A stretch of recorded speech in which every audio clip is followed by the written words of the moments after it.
예, 누가복음 찾아보겠습니다. 누가복음입니다. 3장입니다.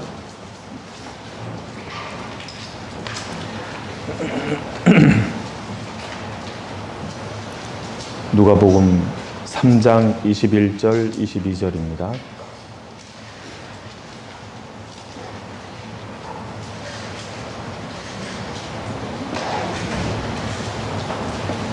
누가복음 3장 21절 22절 찾으셨으면 같이 읽겠습니다.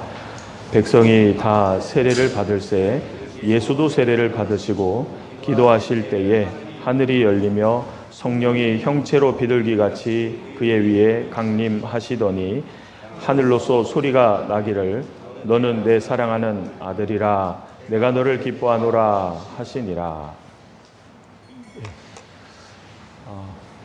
반갑습니다.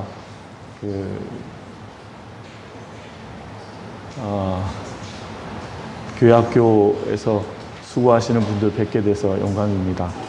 오늘은 기도하시는 예수님에 대해서 함께 생각해 보는 날입니다.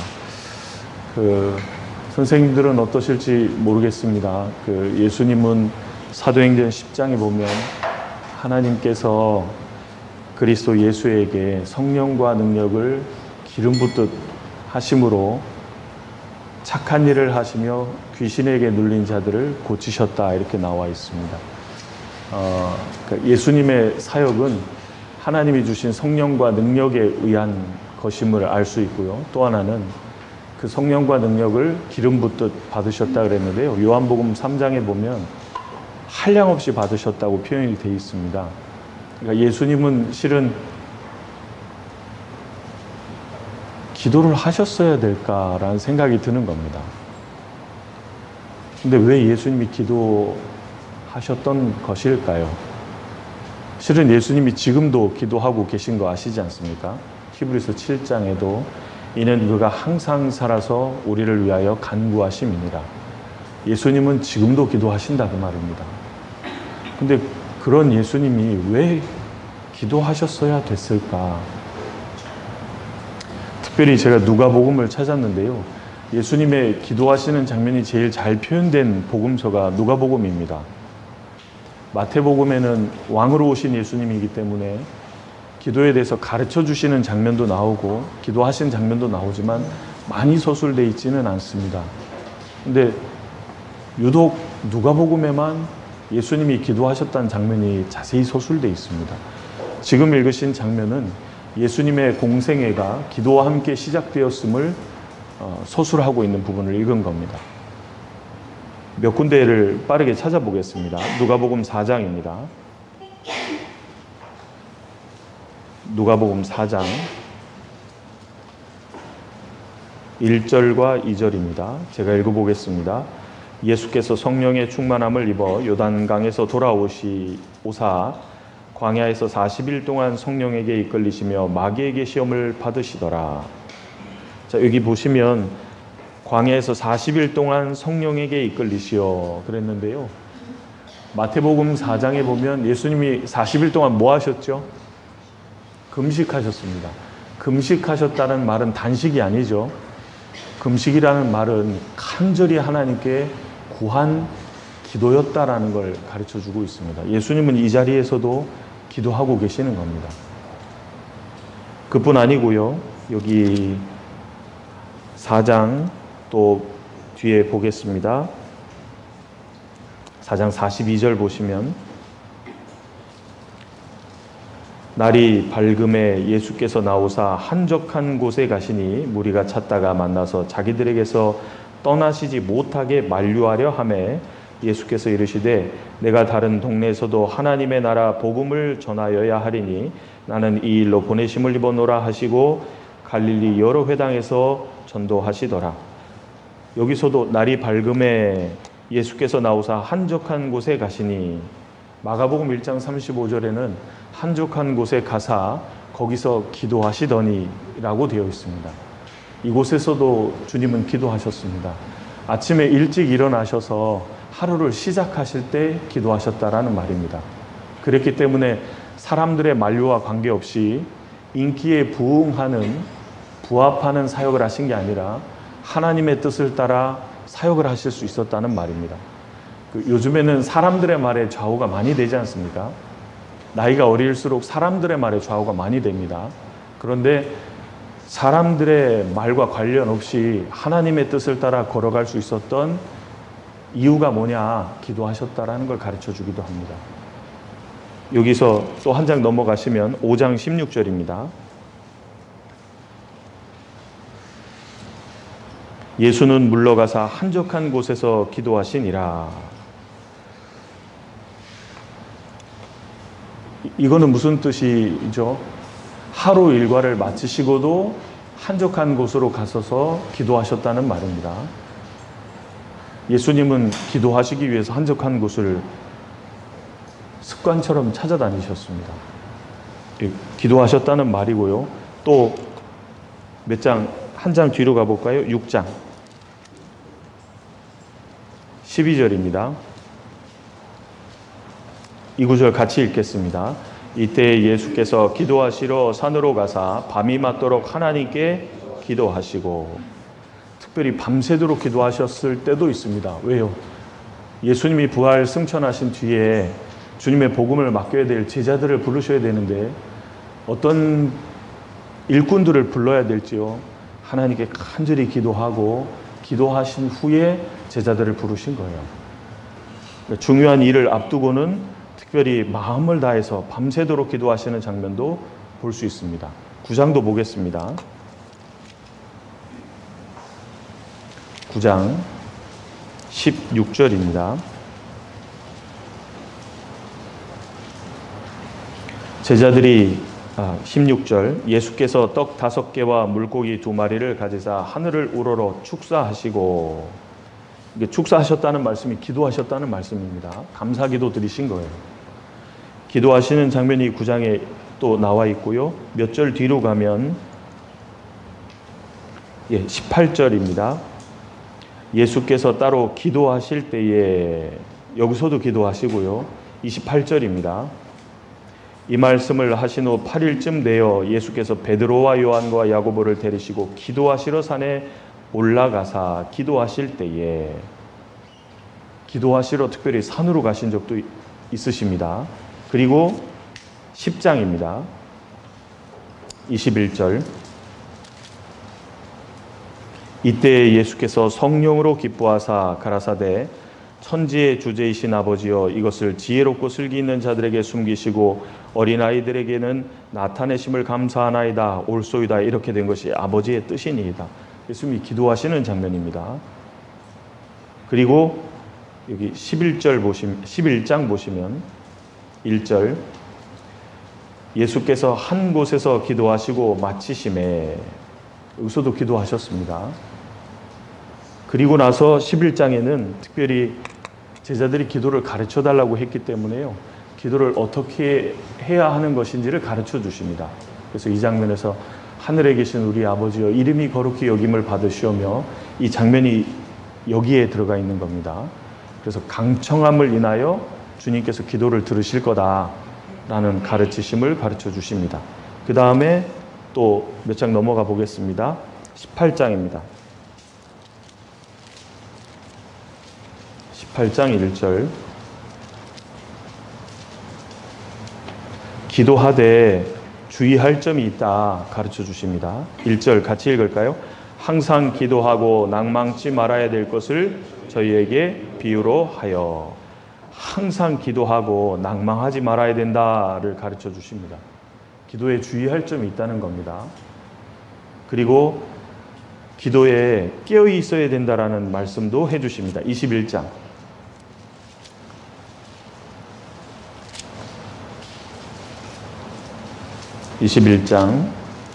36절입니다. 같이 읽겠습니다.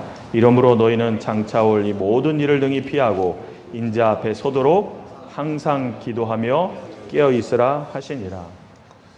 항상 기도하며 깨어 있어야 한다. 깨어 있다라는 말을 다른 말로 좀 표현을 해보면 이럴 겁니다. 베드로전서에 있는 것처럼 기도가 막힐 수 있다는 겁니다. 기도의 행위는 갖고 있는데 기도가 잠자는 기도, 막힌 기도가 될 수도 있다는 말입니다. 그래서 이것도 가르쳐 주십니다. 그리고 주님은 그때나 지금이나 우리를 위해서 기도하고 계신다라는 내용도 22장에 나옵니다. 22장 32절입니다. 22장 32절 같이 읽겠습니다. 그러나 내가 너를 위하여 내 믿음이 떨어지지 않기를 기도하였노니 너는 돌이킨 후에 내 형제를 내 믿음이 떨어지지 않기를 기도했다. 그래서 베드로나 모든 제자들이 믿음에서 떨어지지 않고 지켜질 수 있었다는 말입니다. 그렇듯 지금도 우리를 위해서 기도하고 계십니다. 지금도. 그리고 예수님은 구원을 완성하시기 위해서 마지막으로 십자가를 지시기 전에 이렇게 기도하셨습니다. 39절입니다. 22장 39절.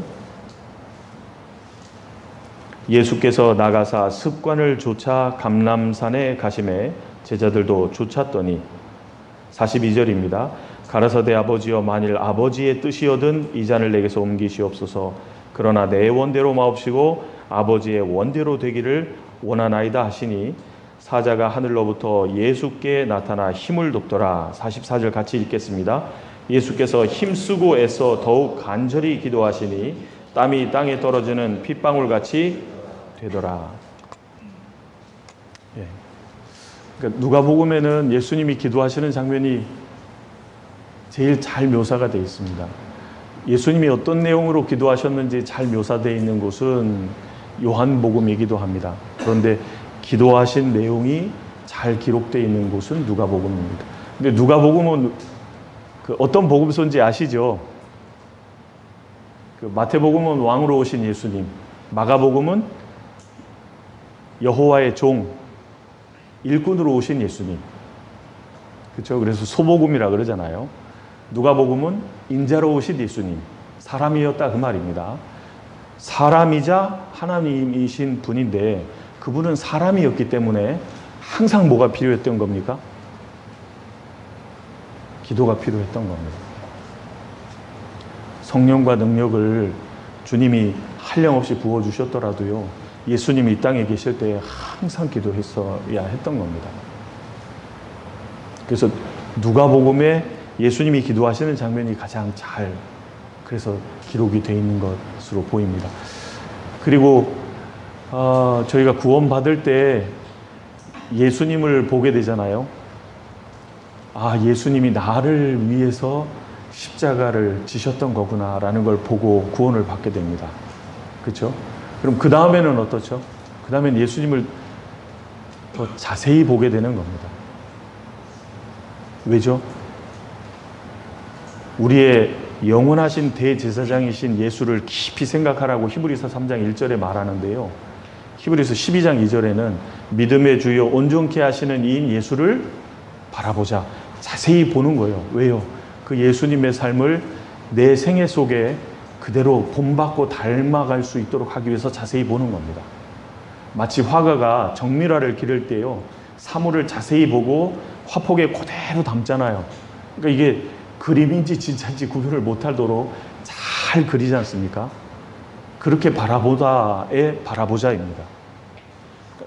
예수님을 자세히 보면 예수님의 생애는 기도로 얻은 능력과 기도 속에서 힘을 얻으시고 기도 속에서 그 모든 것을 얻어내신 겁니다. 이 기도가 그래서 중요해지는 거예요. 예수님은 생애 속에 계속 기도하셨던 겁니다. 그걸 왜 보여주셨냐? 본받게 하기 위해서입니다. 로마서 8장에 예수님을 왜 맏아들 삼은 줄 아느냐? 왜죠? 그 아들의 형상을 본받게 하기 위해서 맏아들 삼았다 그랬잖아요.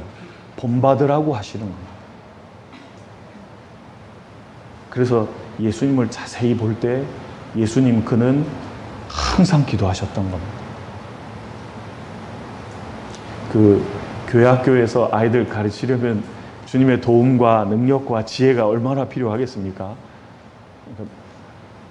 그 직분을 감당하기 위해서는 무릎 꿇지 않고는 절대 감당하기가 어려워지실 겁니다. 그래서 예수님이 기도하시는 장면이요, 야, 이게 진짜 우리에게 너무도 필요한 부분이다라는 겁니다. 고린도전서 1장에 보면 하나님 아버지께서 우리를 그의 아들 예수 그리스도 우리 주로 더불어 교제케 하셨다고 그랬습니다. 근데 교제하는 방법이 기도잖아요. 사귐이잖아요. 선생님들도 아마 다 이제 서로 사랑하시지만 특별히 친한 분들이 있습니다. 친하면 대화를 많이 합니까? 적게 합니까? 대화가 많아집니다. 묻기도 많이 묻고요. 듣기도 많이 듣습니다. 근데 대화하는 방법이 뭐예요? 기도인 겁니다. 사귀는 방법이 기도예요. 친하면 친할수록 가까이 하기를 원하잖아요. 여호와께서는 자기에게 간구하는 모든 자, 곧 진실하게 간구하는 모든 자에게 그 다음에 뭐죠? 가까이 하시는 도다. 주님을 가까이 하는 방법이 기도잖아요. 그러니까 우리는 항상 주님의 도움이 필요한데 그 도움을 얻기 위해서는 항상 기도가 필요하지 않습니까? 데살로니가전서 5장에 아주 유명한 구절이 있지 않습니까? 항상 기뻐하라, 쉬지 말고 기도하라, 범사에 감사하라. 항상 기뻐하라 그랬는데요. 뭐 기뻐할 만 해야지라고 생각하실 수 있잖아요. 맞아요. 근데 항상 기뻐하라를 누구에게 말했냐 하면 우리 마음에 두신 기쁨이 있는 사람, 구원의 기쁨을 얻고 우리 마음에 주님이 기쁨을 두신 사람에게 항상 기뻐하라 그러는 거잖아요. 항상 기뻐하라는 구원의 주님을 기억하라는 말이거든요. 두 번째는 쉬지 말고 기도하라는 뭘까요? 한순간도 주님의 도움 없이는 못 살아간다는 거 기억해라 그 말입니다. 도우시는 하나님을 기억하게 하는 거지 않습니까?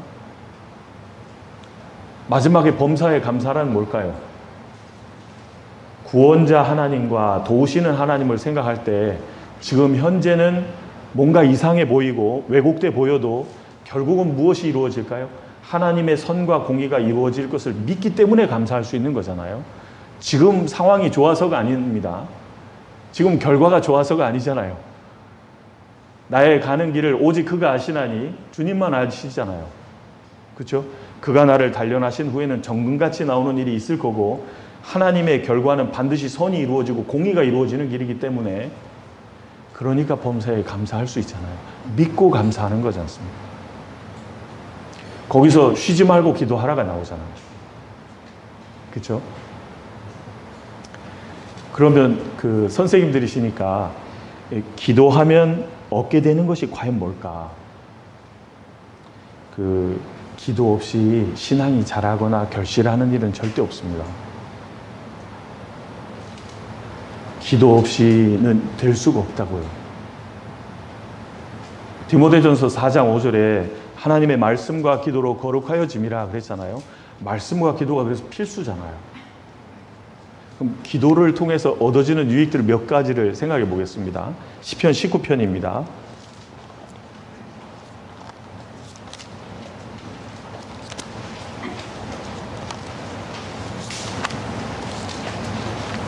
시편 19편. 기도를 통해서 얻어지는 유익들을 생각해 보겠습니다. 19편 12절 13절입니다. 같이 읽어볼까요? 자기 허물을 능히 깨달을 자 누구리요? 나를 숨은 허물에서 벗어나게 하소서. 또 주의 종으로 고범죄를 짓지 말게 하사 그 죄가 나를 주장치 못하게 하소서. 그리하시면 내가 정직하여 큰 죄가에서 벗어나겠나이다. 그리스도인의 신앙생활은 빛 가운데 살아가는 삶이라고도 표현되어 있고요. 발 씻는 삶이라고도 표현이 되어 있는데요. 이것을 위해서 반드시 필요한 게 기도입니다. 왜냐하면 이 다윗의 기도처럼 자기 허물을 능히 깨달을 수 있는 사람 누구겠습니까? 있다는 걸까요? 없다는 걸까요? 없다는 겁니다. 저희가 구원받을 때도 만물보다 거짓되고 심히 부패한 것은 사람의 마음이라 이를 누가 능히 알리오마는 그러잖아요. 자기가 얼마나 부패되어 있고 썩어 있는지를 스스로 알 수 있는 사람이 없다고요. 근데 말씀 듣다 보니까 알게 된 거잖아요. 왜요? 말씀이 등이고 빛이거든요.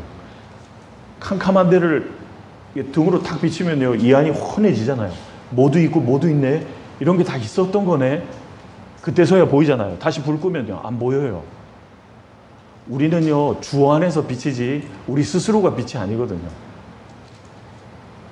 그렇지 않습니까? 그러니까 항상 말씀과 기도로 비추기 전에는요, 자기 숨은 허물을 알 수 있는 사람이 없는 거예요. 그러면 자기 숨은 허물을 누가 알 수 있을까요? 말씀과 기도에 주의하는 사람만 알게 되는 겁니다. 이 기도한 다윗처럼요. 그 앞에 7절 보시겠습니다. 7절에서 11절까지는 말씀이 얼마나 놀라운 것인지를 기록하고 있습니다. 7절, 여호와의 율법은 완전하여 영혼을 소송케 하고 여호와의 증거는 확실하여 우둔한 자로 지혜롭게 하며. 하나님의 말씀이 법의 성격이 있습니다. 어기면 반드시 불이익이 옵니다. 법이기 때문입니다. 여호와의 율법은 완전하다 그랬어요. 게다가 말씀은 완전하기 때문에 더하거나 뺄 수 없다 그 말입니다. 완전한 겁니다. 그래서 영혼을 소송케 한다 그랬어요. 아마 봉사하시는 선생님들은 잘 경험하실 텐데요. 마음이 금방 낙심하고 기운이 확 빠질 때가 많습니다. 조금만 오해받아도요, 못 견딥니다, 사람이. 여러분, 노아가 100년 이상 방주를 만들면서 사람들의 비방과 손가락질을 어떻게 견딜 수 있었겠습니까? 그건 노아의 힘이 아닌 겁니다. 그게 뭘까요? 얻어먹은 힘이 있다는 거예요. 영혼이 소송케 되는 일이 있었다라는 겁니다. 소송이라는 말은 다시 원기왕성하게 회복되다라는 뜻입니다. 우리는 사람에게 오해받고 손가락질만 받아도요, 못 견딥니다. 금방 힘이 빠지는 거예요. 그러니까 다시 뭐가 필요해요? 원기왕성하게 회복돼야 될 필요가 있는 거예요. 때때로요. 근데 그걸 무엇이 그렇게 해줄 수 있냐면 말씀이 그렇다 그 말입니다.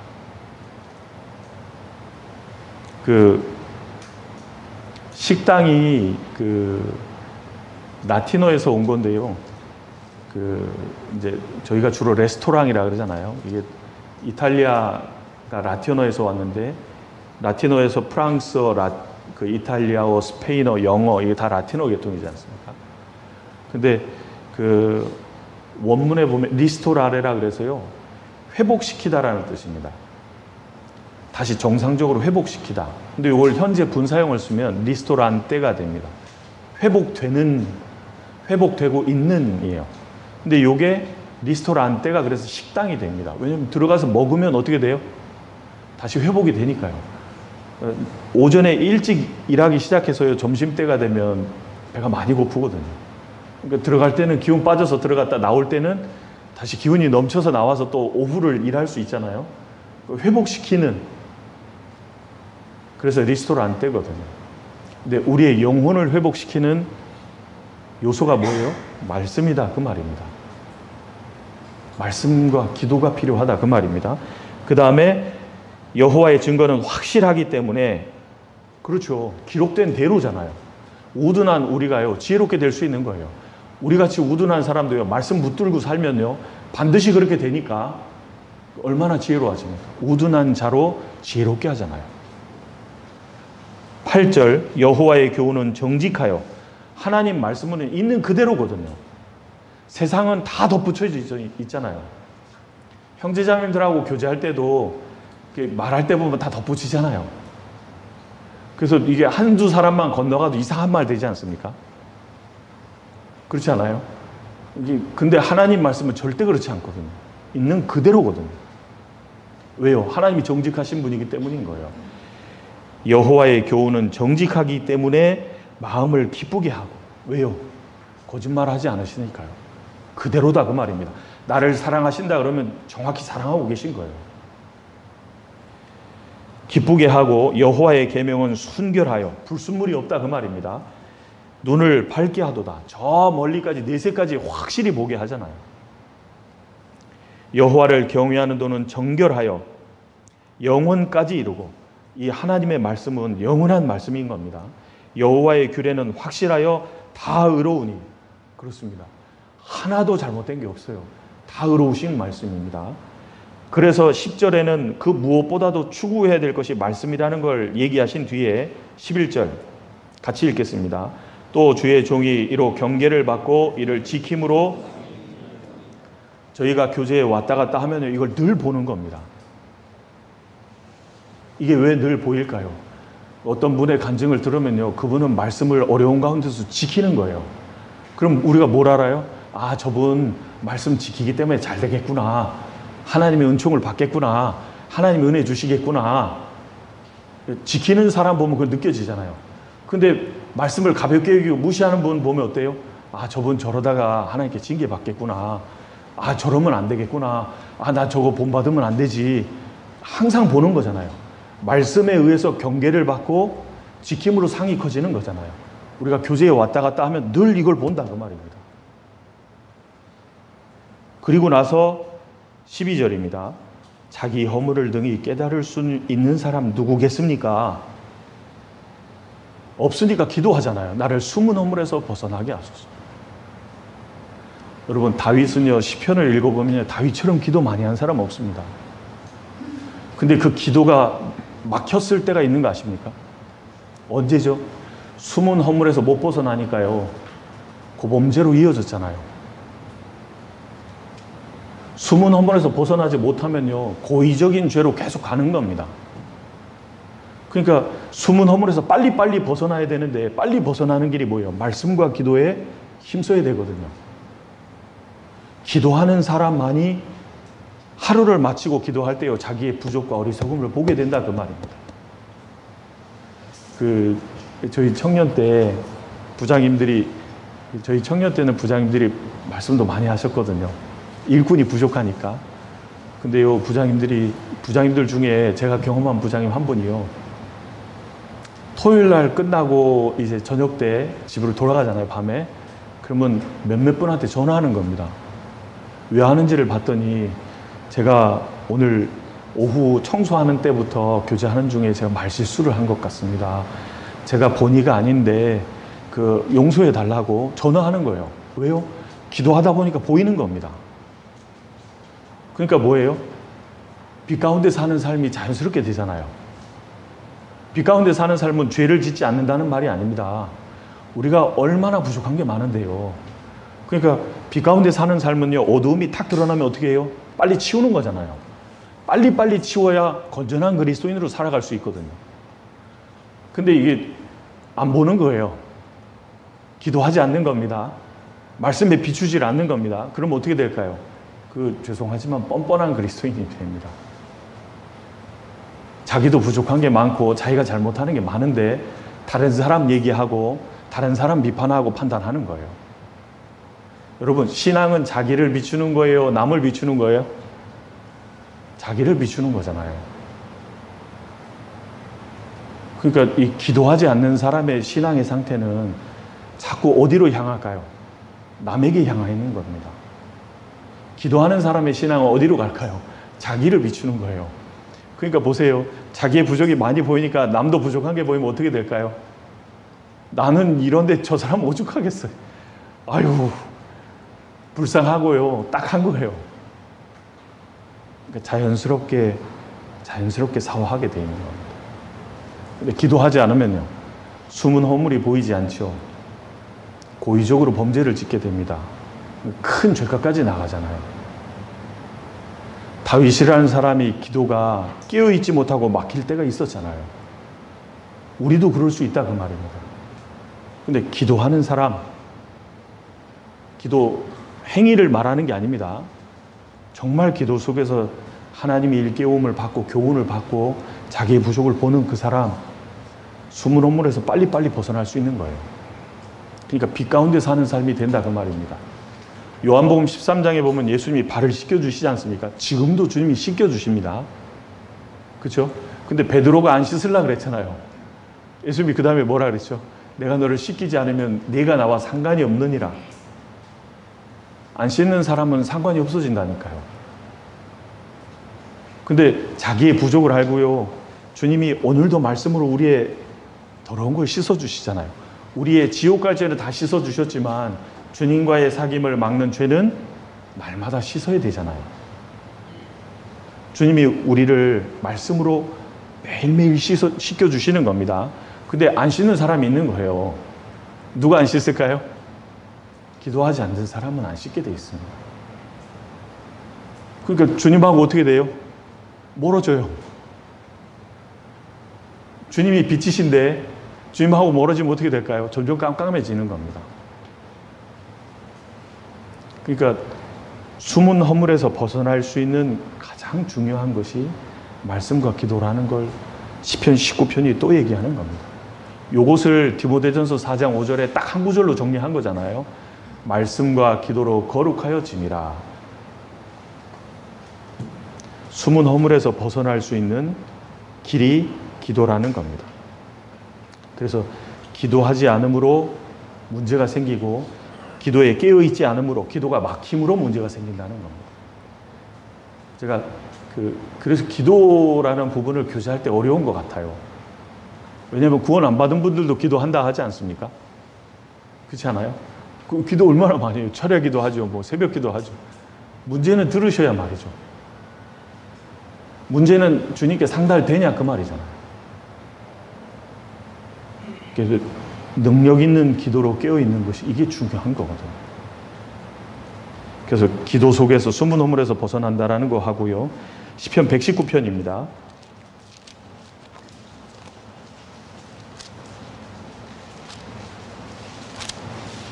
시편 119편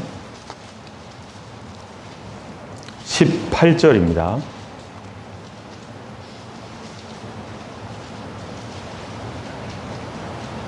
같이 읽겠습니다. 내 눈을 열어서 주의 법에 기이한 것을, 내 눈을 열어서 할 때 눈이 육체의 눈은 아닐 것 같습니다.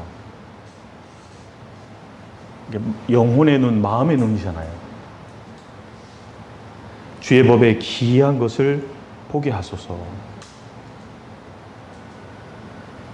주님의 말씀의 놀라움을 계속 깨달아가는 사람이 누굴까요? 이렇게 기도하는 사람입니다. 기도하는 사람이 깨달아갈 수 있어요. 근데 이 사람이 이런 기도를 왜 하냐면요. 34절입니다. 이것 때문에 하고 있는 겁니다.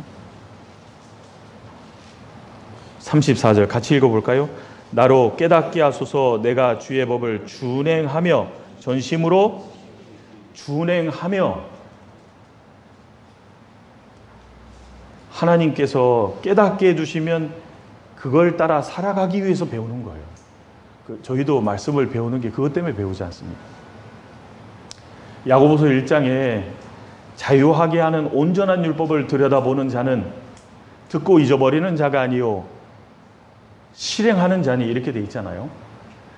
자유하게 하는 온전한 율법이 뭘까요? 예수님은 요한복음 8장에 진리를 알지니 진리가 너희를 자유케 하리라 하셨습니다. 그렇죠? 진리가 자유케 한대요. 뭐에서부터 자유하게 돼야 되는 거냐? 그 다음 몇 구절 내려가면 예수님이 죄를 짓는 자마다 죄의 종이라, 죄에서부터 자유하게 되는 걸 얘기하는 겁니다. 그러니까 성경 말씀대로 예수님을 통해서 구원받는 사람은요, 첫 번째 죄의 형벌에서부터 자유하게 되잖아요. 두 번째 죄의 세력으로부터 점점 자유하게 됩니다. 세 번째 진정한 자유의 나라 천국에까지 쭉 들어가게 되잖아요. 이게 자유를 얻게 되잖아요.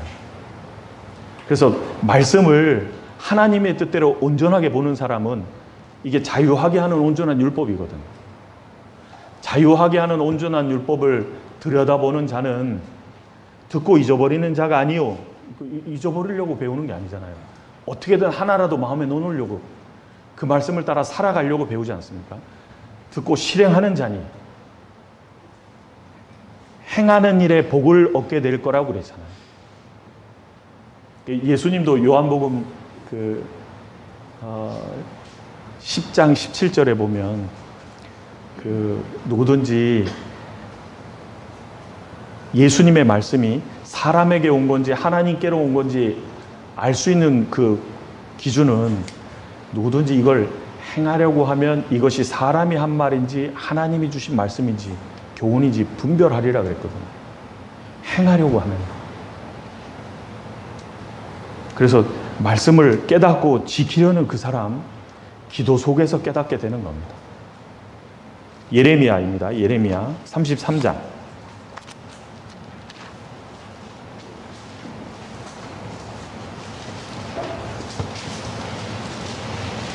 33장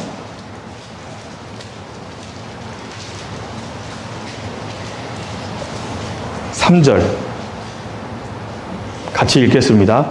너는 내게 부르짖으라. 내가 내게 응답하겠고 내가 알지 못하는 크고 비밀한 일을 내게 보이리라.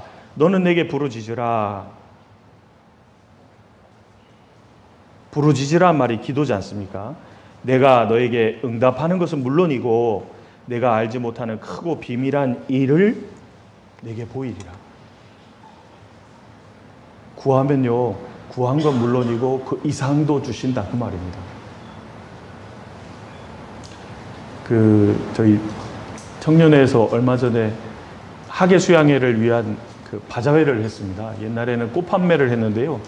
코로나를 통과하면서 꽃 판매가 이게 이제 문제가 좀 있더라고요. 사람들이 좋아하지 않고 꽃 판매하는 그런 일들이 많이 없어졌더라고요. 실제로.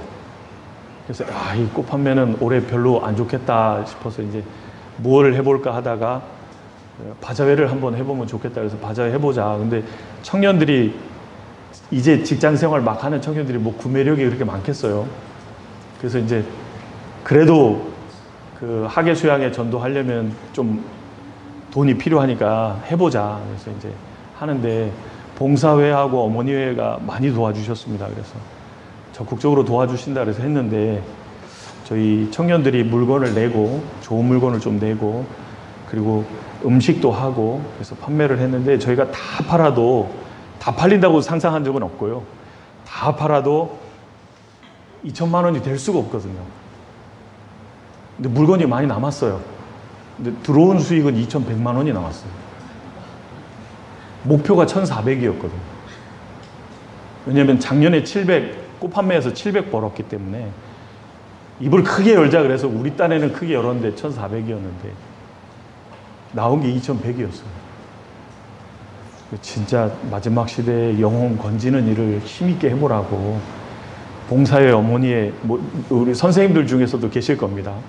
많이 참여해 주셔가지고요. 물건은 남는데 돈이 넘치니까요. 그날 계산을 늦게까지 했어요. 안 맞으니까. 그래서 언제까지 계산할 겁니까? 그랬더니 돈이 안 맞아요. 물건은 이렇게 남았는데 왜 많은지 모르겠어요. 그래가지고 나중에 보니까 물건을 사라고 주시고 거스름돈도 안 받아가신 분도 많고요. 그러니까 영혼을 건지겠다고 하니까 힘을 많이 실어주셨더라고요. 이걸 그래서 또 체험할 수 있는 기회가 됐었습니다. 1,400 정도만 나와도 너무 좋겠습니다 그랬는데 그게 아니고 이 기도대로 되더라고요. 너무 부끄러웠습니다. 믿음이 별로 없으니까. 그래서 진짜 응답하시는 건 물론이고 크고 비밀한 일까지 알 수 있는 길이 뭐예요? 너는 내게 부르짖으라. 또 환난 때에도 있습니다. 시편 50편에 환난 날에 나를 부르라. 내가 너를 건지리니 네가 나를 영화롭게 하리라. 환난 날에도 주님께 부르짖으라고 하셨지 않습니까? 목적이 있는 환난이기 때문에 주님을 찾고 주님을 구하라고 되어 있는 겁니다. 그러니까 기도 속에서 하나님을 알아가고 말씀을 더욱 깨달아갈 수 있다는 걸 엿볼 수 있습니다. 또 있습니다. 예수님이 기도를 가르쳐 주실 때 우리를 시험에 들게 하지 마옵시고 다만 악에서 구하옵소서. 그 악이 마귀지 않습니까? 마귀의 시험과 유혹에서 벗어날 수 있는 길이 뭘까요? 여러분, 수천 년 동안 사람을 경험해온 존재가 마귀입니다. 마귀가요, 사람이 뭐에 약한지 지켜보고 있기 때문에요. 이 사람이 뭘 좋아하는지 다 알아요. 마귀가요, 예레미야 5장에 보면 악인은 새 사냥꾼처럼 올무와 덫을로와 사람을 사냥하느니라 이렇게 되어 있습니다. 악인 배후에 마귀가 있잖아요. 선생님들 배후에 누가 있을까요? 생각해 보신 적 있습니까? 선생님들 한 분 한 분을 넘어뜨리면요, 학생들 넘어뜨리는 건 일도 아닌 거예요. 마귀가 누구를 시험할 것 같아요? 가르치는 사람들 반드시 시험합니다. 그러면 우리가 학생들을 하고 교제하고 말씀을 전달해야 되는 우리가 마귀의 유혹에서 벗어날 수 있는 길이 뭐가 있을까요? 우리의 지혜나 능력으로는 될 수 없습니다. 예수님이 그래서 기도하라고 가르쳐 주셨잖아요. 마태복음 6장입니다.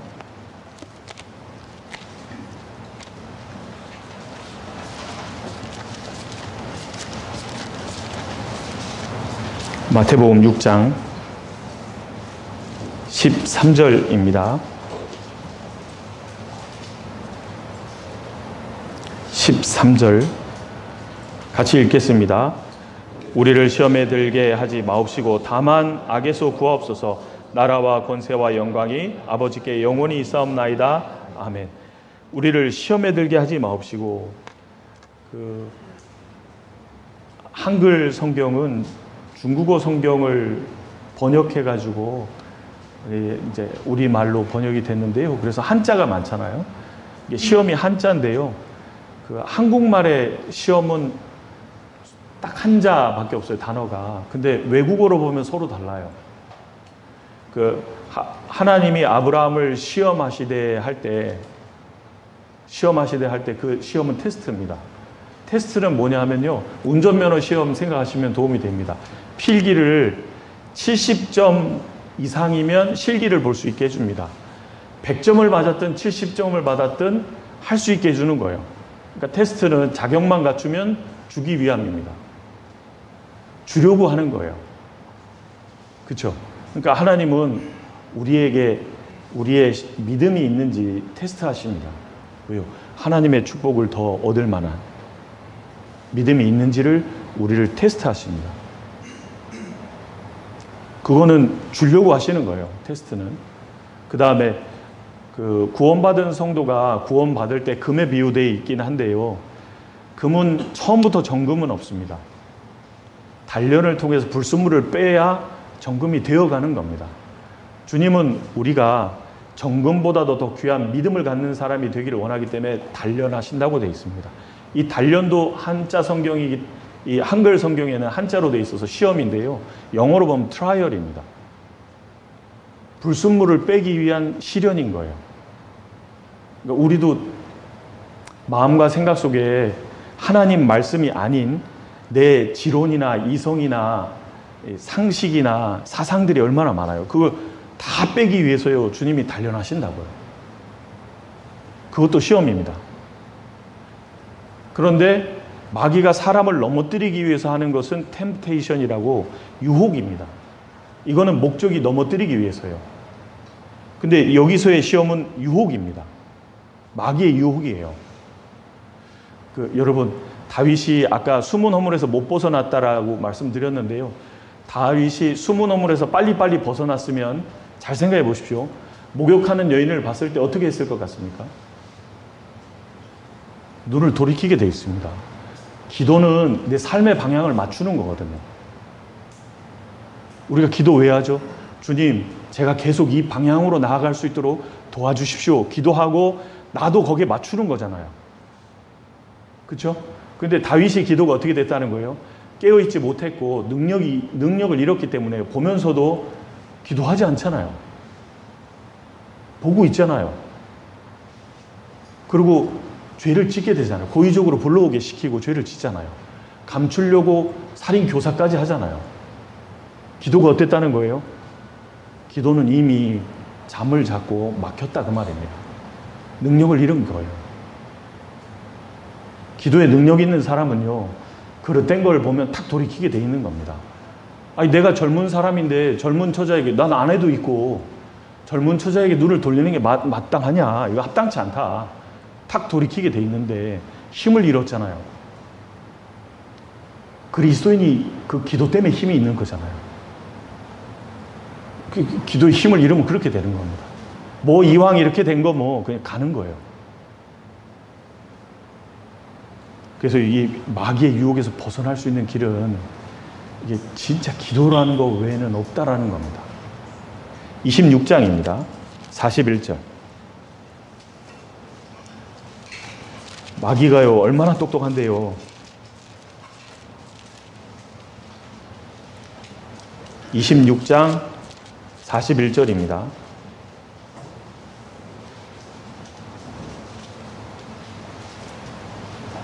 같이 읽겠습니다. 시험에 들지 않게 깨어있어 기도하라. 마음에는 원이로되 육신이 약하도다 하시고. 시험에 들지 않게, 여기서 시험이 템테이션입니다. 마귀의 유혹이에요.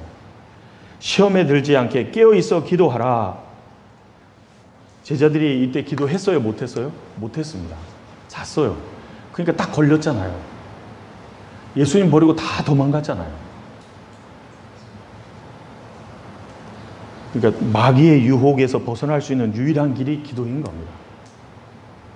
기도.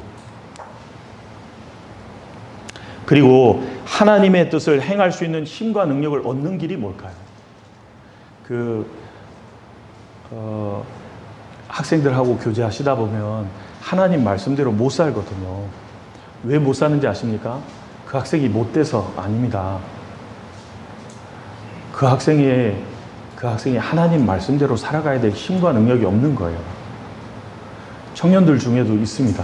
힘과 능력이 없는 거예요. 그러니까 못 사는 겁니다. 근데 그 힘과 능력을 어떻게 얻는 걸까요? 역대하 16장입니다.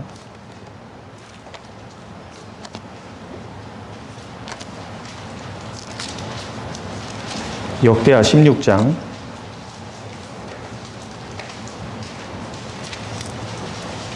9절입니다. 역대하 16장 9절 같이 읽겠습니다. 여호와의 눈은 온 땅을 두루 감찰하사 전심으로 자기에게 향하는 자를 위하여 능력을, 거기까지입니다. 여호와의 눈은 온 땅을 두루 감찰하고 계십니다. 하나님은 살아계시고 하나님의 눈은 두루 샅샅이 다 보고 계신 거예요. 하나님은 안 놓으셔요. 하나님은 다 살피고 계셔요. 왜요? 자기를 전심으로 향하는 자에게 능력을 주시려고요. 그래서 역대상 16장 11절에 보면요, 여호와와 그 능력을 항상 구할지어다 이렇게 돼 있잖아요. 우리가 구해야 되는 거지 않습니까? 주님과 그의 능력을 우리는 항상 구해야 됩니다. 그 능력 없이는, 힘 없이는 할 수 없으니까요. 예수님이 누가복음 22장에 십자가를 지시기 전에 기도하시잖아요. 아버지여, 할 수만 있거든 이 잔을 내게서 옮기시옵소서. 예수님도 그것이 얼마나 고통스럽고 얼마나 힘든 길인지 다 아셔요. 이미 다 알고 계셨잖아요. 그뿐 아니라 예수님은 생애 속에 이스라엘 백성들이 예수님을 무시하고 멸시해도 예수님은 기쁨을 잃으신 적은 없어요. 왜? 항상 아버지의 기뻐하시는 일을 행함으로 나를 홀로 두지 아니하셨도다. 항상 하나님이 같이 계셨기 때문에 기쁠 수 있었고 즐거울 수 있었고 힘있게 일할 수 있었어요. 같이 계시니까. 근데 십자가를 지신 그 자리는 하나님 아버지께 철저히 버림받아야 되거든. 버림받은 게 얼마나 두려워요. 그러니까 할 수만 있거든 이 잔을 내게서 옮기시옵소서. 근데 그 다음에 보십시오. 그러나 나의 원대로 마옵시고 아버지의 원대로 되기를 원하나이다. 아버지의 원대로 나아가기 위해서요, 얼마나 힘쓰고 애쓰고 간절히 3번이나 반복되어 있을 뿐 아니라 예수님도 3번이나 땀방울이 핏방울이 되도록 간절히 기도하셨잖아요. 그래서 주님이 힘과 능력을 얻으시고 그 길을 가신 거잖아요. 우리는 주님의 힘과 능력이 너무 필요한 사람들이거든요. 그러니까 하나님의 뜻을 행하고 하나님의 뜻을 따를 수 있으려면 그 힘과 능력이 있어야 되거든요. 바울 사도가 고린도 교회에 편지할 때요, 고린도 교회 성도들에게 이렇게 말했잖아요. 은사도 많고 말도 잘하고 뭐 있는 거 많은데 내가 가서 너의 말을 들을 것이 아니다. 너의 능력을 보겠다 그러잖아요. 능력이 뭐죠? 하나님의 말씀에 순종하고 하나님의 말씀을 따를 수 있는 힘과 능력이 있는지를 보겠다는 거잖아요. 중요한 게 그 힘과 능력이거든요. 우리에게는 그것이 정말 필요한 겁니다. 그게 없으니까 못하는 거예요. 있으면요, 그걸 할 수 있게 되는 겁니다. 그래서 기도로 얻을 수 있는 또 한 가지는 하나님의 뜻을 행할 수 있는 능력과 힘을 얻을 수 있다는 겁니다. 그리고 항상 우리는 딜레마 앞에 놓이지 않습니까? 하나님 무엇을 택해야 될까요? 여호와를 경외하는 자 누구냐? 그 택할 길을 저에게 가르쳐 주시리로다. 기도하는 그 사람이 바른 선택을 할 수 있게 되는 거지 않습니까? 왜 그걸 택해야 되는지 몰라도 주님이 인도하심을 따라서 바른 선택을 할 수 있는 거거든요.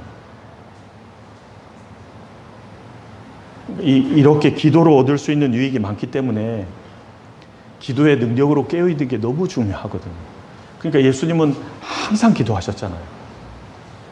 그거 아십니까? 그 사무엘상 12장에 기도하기를 쉬는 죄를 내가 짓지 아니하리라 했는데, 기도하는 것이 뭐라고요? 기도하는 것을 쉬는 게 뭐라고요? 그게 죄라고요. 그게 왜 죄인지 저는 이렇게 한참 생각한 적이 있거든요. 선생님들 아십니까? 그 여호수아 7장에 아이성 전투에서 이스라엘이 대패하잖아요. 대패한 직접적인 원인은 아간의 범죄 때문이죠. 그렇죠? 근데 직접적인 원인 말고 간접적인 원인도 있어요. 그게 뭘까요? 패배하고 묻지 말고 패배하기 전에 물었어야지. 경험과 이성을 가지고요, 여긴 작으니까 2-3천 명만 보냅시다. 그럼 좋다, 3천 명 보내자 그래서 전쟁할 게 아니잖아요. 선생님들 여기서 아셔야 될 게 있습니다. 경험은 굉장히 중요한 거지만 경험 때문에 이기는 건 절대 아닙니다. 뭐 때문에 이길 수 있을까요? 하나님이 같이 계셔야 이기는 거예요. 그런데 경험을 의지하고 싸웠잖아요. 그러다 졌잖아요. 왜요? 몰랐어, 숨은 허물이 있는지. 아간의 범죄가 있는지 알 길이 있어야죠. 근데 패배하고 나서 무릎 꿇을 게 아니라 전쟁하기 전에 물었어야죠. 경험과 이성으로 작전이 짜진다 할지라도 하나님께 먼저 물었어야죠. 여호와께 묻자와 가로되. 묻는 것이 있어야 되지 않았겠습니까? 근데 묻지 않은 거예요. 근데 여호수아라는 사람은요, 믿음의 사람입니다. 한 번도 말씀을 벗어나려는 의도적인 마음이 전혀 없었어요. 근데 뭐예요? 기도하는 게 그렇게 쉽지 않다는 말입니다. 여호수아 9장에 가면 기브온 족속이 거짓으로 화친하러 오잖아요. 싹 속잖아요. 우리는 다 속는 거예요. 그런데 속은 원인을 성경이 뭐라고 기록했냐면 여호와께 묻지 아니하여 화친하였더라 이렇게 되어 있습니다. 물었으면 어떻게 된다는 말이죠? 얼마든지 하나님의 지도를 받을 수 있었다는 말입니다. 그래서 여호수아 7장에 패배가 나오고 8장에 하나님이 이스라엘에게 말씀하신 장면에 뭐라 그랬냐면 이스라엘 백성은 2-3천 명 얘기했는데 하나님이 다 올라가라 그래요. 하나님의 뜻은 전혀 다를 수 있다 그 말입니다. 사무엘상에도 보면요, 다윗이 왕이 됐다는 소리를 들으니까 블레셋 사람들이 열받아서 전쟁하러 들어오거든요. 그때 다윗이 묻습니다. 하나님, 싸우러 나갈까요? 나가라. 내가 그들을 네 손에 붙이리라. 근데 졌잖아요. 블레셋이 2차전을 또 들어옵니다. 근데 이미 얘기 들었잖아요. 그냥 싸울 수 있는데 그때도 다윗은 물어요. 하나님 어떻게 싸울까요? 하나님 나갈까요? 나가라. 하되 이번에는 엄습하는 작전을 펼쳐야 된다. 뽕나무 위에서 군대들의 걷는 소리가 들리거든 매복하였다가 엄습하라. 하나님은 그때마다 작전이 다른 거예요. 왜? 사람도 다르고 마음도 다르고 상황도 다 다르니까요. 다 다를 수 있잖아요. 그러니까 승리할 수 있는 가장 기초가 뭐겠어요? 여호와께 묻자와 가로되. 그러니까 저희 맡은 사역의 승리를 위해서 주님이 더 영화롭게 되시고 주님이 영광 받으시기 위해서 우리에게 정말 필요한 게 무엇일까요? 기도인 겁니다. 성경에 보면 하나님께 쓰임받은 인물들의 공통점은 기도의 사람이었던 거예요. 예수님을 위시해서요, 전부 기도의 사람이었던 거예요. 그럼 누구의 기도를 듣는지는 생각해 보셔야 되지 않습니까? 그거까지만 생각하겠습니다. 첫 번째로는 주님과의 관계가 확실해야 됩니다. 확실히 구원받고 주님이 내 기도를 들으시는 그 관계가 이루어져야 되는 거예요. 구원이 확실해야 되고, 두 번째는 뭐예요? 시편 17편 1절. 정직한 자의 기도를 들으신다 그랬습니다. 정직한 자. 그러니까 주님 앞에서요, 정직한 것이 필요한 거예요. 정직한 사람은 잠언에요, 주님과 교통이 있을 거라 그랬습니다. 주님은 정직한 자의 기도를 들으신다고 되어 있고, 이사야 성경에는 정직한 자의 영을 새롭게 하셔서 하나님의 역사를 이루어갈 수 있도록 도우신다고 되어 있는 거예요. 정직하기 얼마나 중요합니다. 그 세 번째는 뭘까요? 요한복음 9장에 예수님이 하신 말씀이 요한일서에 이렇게 풀어져 있습니다. 요한일서 말씀 보겠습니다.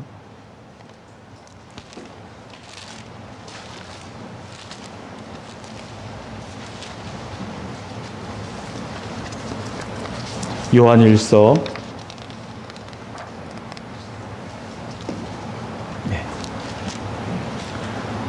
3장입니다. 22절. 3장 22절입니다. 같이 읽겠습니다. 구하는 바를 그에게 받나니 이는 우리가 그의 계명들을 지키고 그 앞에서 기뻐하시는 것을 무엇이든지 구하는 바를 그에게 받나니. 주님께 기도하는 걸 받는 그 사람 누구냐 하면, 이는 우리가 그의 계명들을 지키고 그 앞에서 기뻐하시는 것을 행함이라. 지키고 행하는 사람의 기도를 들어주시는 겁니다. 그러니까 만약에 주님께 구하고 계신데 들어주시지 않는다면요, 우리를 먼저 돌아보는 게 필요한 거예요.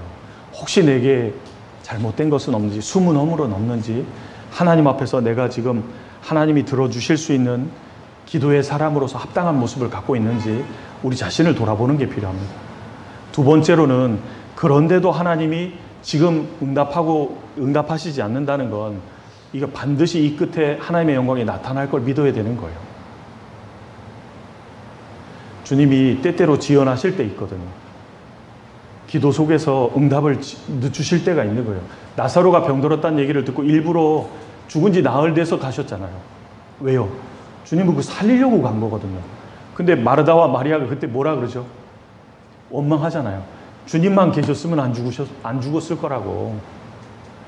우리는요, 주님의 응답이 더디되면요, 우리의 연약한 상태가 드러나고 부족함이 드러나게 되는 겁니다. 근데 주님은 그걸 드러내시는 이유가요, 우리가 누구를 바라보고 살아야 되는지를 확실히 알게 하기 위해서요, 이게 도무지 사람이 이러면 안 되는 데까지 밀고 가시는 거예요. 그래서 그 다음에 영광을 탁 드러내시는 거예요. 그러니까 그 다음에 마리아가 예수님께 기름을 붓잖아요. 마리아도 예수님 원망했거든요. 읽어보십시오. 요한복음 11장에. 그러니까 그 하나님의 선하심이 이루어질 거라는 걸 반드시 믿으셔야 됩니다. 그래서 이제 하나님이 응답하시는 기도를 하는 사람이 되려면 관계가 확실해야 되고, 그 주님 앞에 정직한 기도를 드리는 사람이어야 하며, 그리고 주님의 계명을 지키고 그의 기뻐하시는 일을 항상 행하고 있어야 된다. 그러면 그 속에서 우리의 기도를 들어주실 거라는 것을 말씀드렸습니다. 중간에 제가 시간 배분을 잘 못했는데요, 못한 부분은 죄송합니다. 다음에 기회 되면 또 말씀드리겠습니다. 같이 기도하시겠습니다.